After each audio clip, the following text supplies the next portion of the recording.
Donc, comment les protéger? Donc, il y a la stratégie globale dans tous les pays, c'est limiter les contacts. Limiter les contacts, ça veut dire limiter les sorties aussi. Hein. Les personnes âgées qui n'ont rien à faire à l'extérieur, ou bien qui n'ont pas grand-chose à faire à l'extérieur, peuvent rester à la maison. Ça ne veut pas dire qu'elles vont rester, ces personnes âgées, assises, sans rien faire.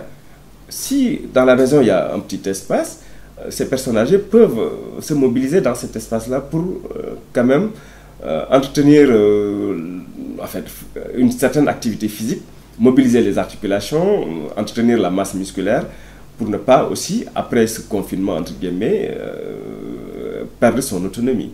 Donc il faut garder une certaine activité physique dans la maison. Ne sortir que quand c'est nécessaire, par exemple pour aller à un rendez-vous médical important, etc.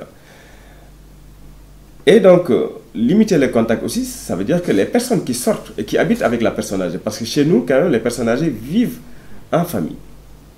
Donc, les personnes qui vivent avec ces personnes âgées-là doivent aussi les protéger. C'est-à-dire ne pas leur apporter des microbes, surtout ce virus qui est méchant.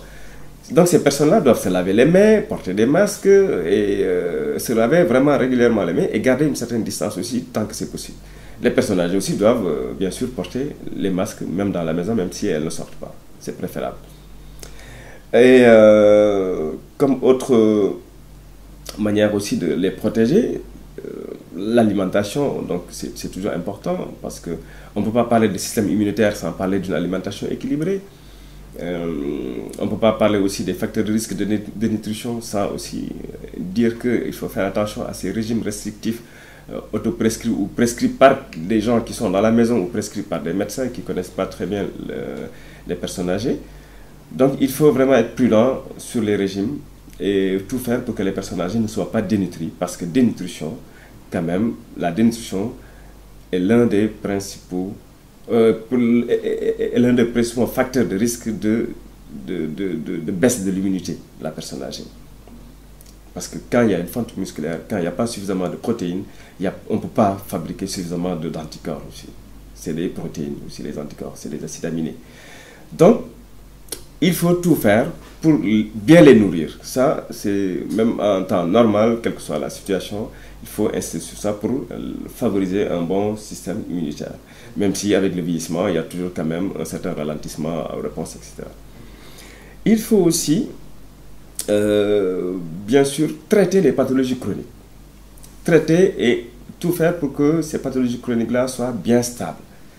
Parce que leur instabilité aussi favorise leur déstabilisation très rapide par la maladie infectieuse, notamment le Covid-19.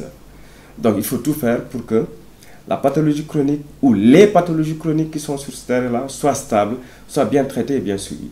Donc il faut donc que dans ce cas-là, les personnes âgées soient en contact avec leur médecin traitant. Même si on leur dit de ne pas trop sortir, mais ça ne veut pas dire que aussi ne pas renouveler les ordonnances, ne pas dire que ça ne va pas. Donc il y a quand même des relais. On a la chance d'avoir des neveux, des petits-enfants, en fait, les personnes âgées ont cette chance-là. Donc peuvent demander à quelqu'un dans la famille d'amener l'ordonnance, d'apporter l'ordonnance au médecin traitant pour lui demander est-ce qu'il faut renouveler ou pas l'ordonnance.